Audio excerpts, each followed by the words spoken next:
उपासक सबसे बड़ी भूल कर बैठता है जब इस मार्ग पर चलना सौभाग्य से संभव हुआ तो दो विभाग कर देता है। द्वंद्व मोहेन भारत, मोहित होकर, एक शुभ एक अशुभ, एक अच्छा एक बुरा, एक संसार एक भगवान, एक भजन एक क्रिया, दो विभाग कर देता है। ये बात गहराई से उसके हृदय में बैठी हुई है कि साधना करना, भजन करना, जप करना ये एक अलग विभाग है और सांसारिक व्यवहारिक क्रियाएं करना एक अलग विभाग है। जो दो विभाग रखकर साधक चलता है, द्वंद्वों से मोहित होकर परास्त हो जाता है। ध्यान से सुनना,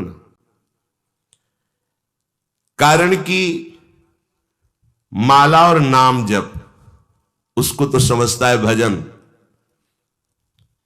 और जितनी क्रियाएं हैं उनको सब संसार की समझता है।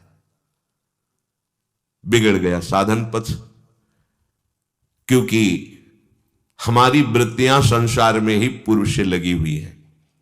वो दिखावे में माला चलाएगा, लेकिन एक एक वृत्ति प्रश्नवाचक है। जब तक उसका उत्तर नहीं होगा तब तक स्थिति नहीं आएगी। एक ही प्रश्न है इस जगत में, ये संपूर्ण द्वंद्वों से युक्त जगत एकमात्र भगवान है, ये उत्तर तुम्हें देना है। भगवान के सिवा कुछ नहीं है।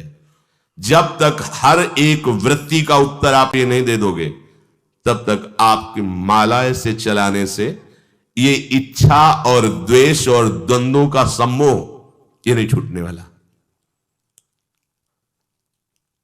माला भी चलाते हैं और राग द्वेष भी करते हैं।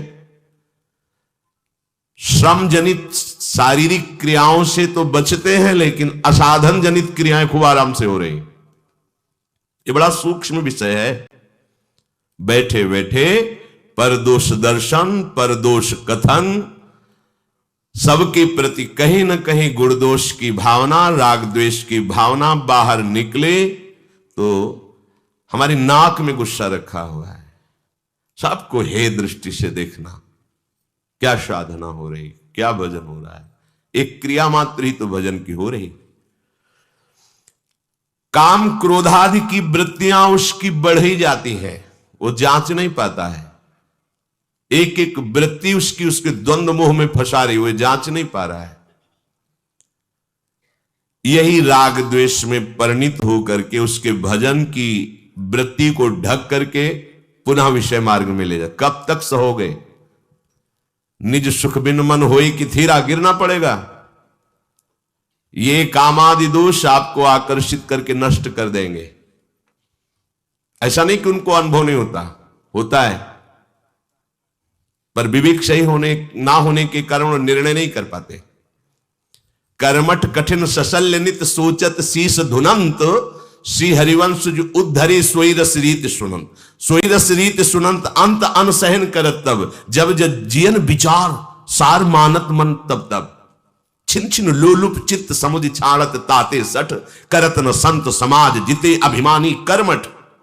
ये क्रिया प्रधान लोग जब थक जाते हैं तब फिर सोचते हैं कि कहीं गलती है हमसे। चलो संत सभा में बैठकर उस गलती को ढूंढते हैं। जब विचार करके देखते हैं तो लगता है कि हां ये बात सही है, मैं यहां गलत हूं। पर फिर क्रिया प्रधान वृत्ति होने के कारण, अहम वृत्ति जोर कसने के कारण, मनोनुकूल चलने के कारण फिर वो अनसहन करने लगते हैं, दूरी बनाने लगते हैं। क्यों ऐसा नहीं कर पाते? क्योंकि उनका आत्मसमर्पण नहीं है। क्रिया प्रधान, कर्मठ कठिन सशल्य नित सोचत शीस धुनंत, श्री हरिवंश जो उद्धरी सोई रस रीत सुनंत। सोई रस रीत सुनंत अंत अनसहन करत तब, जब जब जियन विचार तो सार मानत मनवन तब। पर छिन छिन लोलुप चित्त समुझ छाणत ताते सठ, करत न संत समाज जिते अभिमानी कर्मठ।